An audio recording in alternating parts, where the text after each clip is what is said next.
Did you achieve all of your most brilliant ideas and objectives last year? Or are you in that place of feeling a little frustrated that there were some brilliant things you intended to do and you've no idea how the year vanished without you being able to find any time or attention for those amazing opportunities? I always find at this time of year that I'm having loads of conversations with people about the clash between opportunity and frustration. I talk to so many people who are feeling particularly frustrated about their lack of progress last year, whether it was new products or services that they were absolutely determined to create, brilliant new opportunities that they just didn't have the time to pursue, potential collaborations or relationships that they really wanted to build, and somehow they just never got the time because there was just so much stuff to do. So this week I want to share with you some tips on how you can manage all the stuff that constantly steals your attention and actually find a way to build some time into your diary so you regularly have time to focus on exciting new opportunities. Now, the first thing to factor in here is you cannot create more time. I regularly see some time management gurus that talk about things like creating extra time and using your time twice and things like that. And I think it's gibberish. You can't create more time. And what you shouldn't do is try to cram more into your existing time, because that just leads to overwhelm.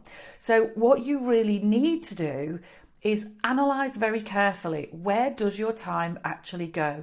And you can look at this in two different ways to give you some really solid insight into how well you are using your time. So you can look at things like, if you keep a diary, quite a detailed diary over the course of a week, where your time goes, then look at things like how much of your time was spent on high value activities and how much of it was spent on low value activities. And I am not suggesting that there's anything in there that you shouldn't be doing and that it's, beneath you or anything like that, but more a case of high value stuff is going to help you grow your business, bring in additional income, create exciting new opportunities. Low value is actually the stuff that lots of other people could be doing for you. It's less specialist.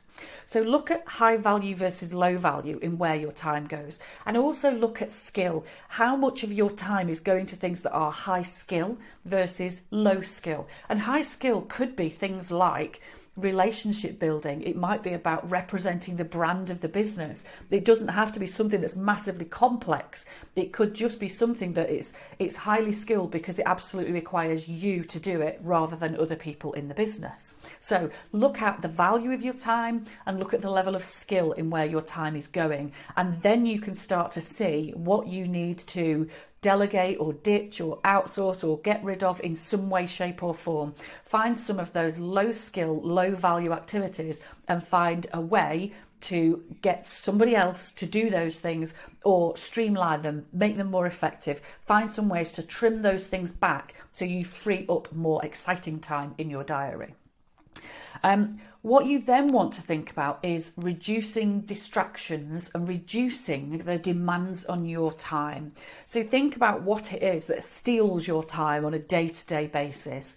If that's things like your team who can't quite handle the level of queries or the level of responsibility that you would like them to, so they're constantly coming to you with questions, there are ways that you can manage that. So it might be that you need to put in place a training plan. It might be that you just need to have designated time slots where people come to you with queries. But if you look at the key things that steal your time, there are always ways that you can manage those things.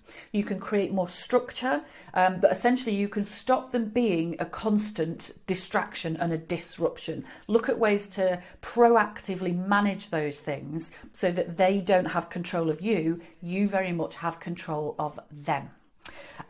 Think about what interrupts you and how you can better manage that. Think about how you need to either train your team or hire in some more support or outsource some work so that it's being much better managed by people at the right level to do that. Think about also what you're hanging on to because either you like to do it or because it's special to you or because you've convinced yourself that nobody else could do this the way that you do, but actually it's not necessarily high skill or high value, and you know in your heart of hearts that you should be delegating this or outsourcing it. And once you've done all of that, the key thing you should find is you have more time.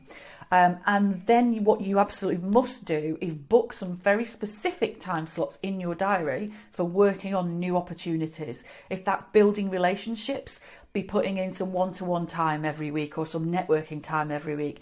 If it's about new products, then actually have some new product development time into your business every week. But really think about the exciting things you want to achieve this year, how you can strip back some of those things that are stealing your time and just leave you frustrated that actually you're not working at your best, you're not delivering real value stuff because you're just being dragged backwards. Eliminate or strip back those things as much as you can, and then use that free time to document in your diary some absolute booked out, non-negotiable time for working on exciting new opportunities. And if that still sounds like a great idea but pie in the sky, and you really don't feel like that's something you could implement on your own, that's absolutely the type of thing that I would love to help you with. So please do get in touch with me and let's have a chat about how I can help you manage your diary, your interruptions, and start to work on the exciting opportunities that you know are the things that are going to really float your boat this year.